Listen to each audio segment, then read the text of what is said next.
সরকার ঘোষিত ফসলের দাম যাতে তারা বিক্রি করতে পারেন ইউনিয়ন পর্যায়ে ক্রয় কেন্দ্র তৈরি করতে হবে। আমাদের তরুণরা যাতে মাদকের খপ্পরে কিংবা কবলে না পড়ে। এবং শাহজাহান ভাইয়ের নেতৃত্বে এক মিছিল আমাদের মাঝে প্রবেশ করেছে।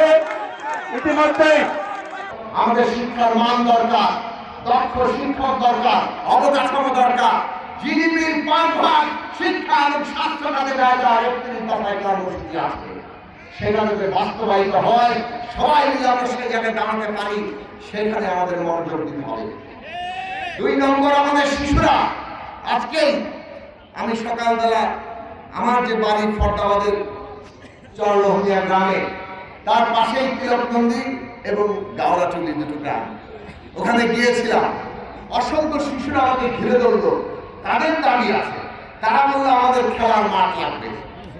তিলককান্দিতে তারা বললেন এখানে স্কুল নাই, একটা প্রাথমিক বিদ্যালয় লাগবে। তার মানে হচ্ছে শিক্ষা, খেলাধুলা, শিশুদের প্রয়োজনীয় বিকাশ আমরা ব্যবস্থা করতে পারি নাই। আমাদের শিশুরা যাতে শারীরিক মানসিক ভাবে বিকশিত হতে পারে, তাদের জন্য সমস্ত আয়োজন আমাদের করতে হবে। আমাদের তরুণরা যাতে মাদকের খপ্পরে কিংবা কবলে না পড়ে, তার ব্যবস্থা আমাদের করতে হবে। আমাদের শিশুরা যাতে খাদ্যের বিষক্রিয়ায় তাদের মৃত্যু অথবা স্বাস্থ্য নষ্ট হয়, এইরকম কোন ব্যবস্থা আমরা করতে দেব না। এইরকম জায়গায় আমাদের যাওয়া দরকার।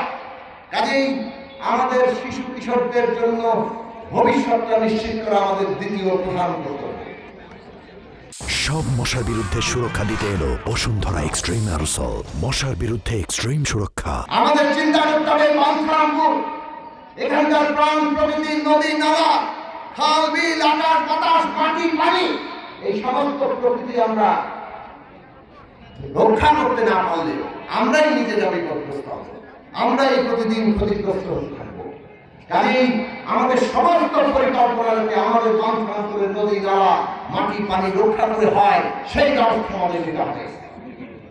4 নম্বর হচ্ছে এইখানে সমস্ত খেটে খাওয়া মানুষের ন্যায্য শ্রমিকের মজুরি চাই। আমরা কৃষকের ফসলের ন্যায্য দাম চাই।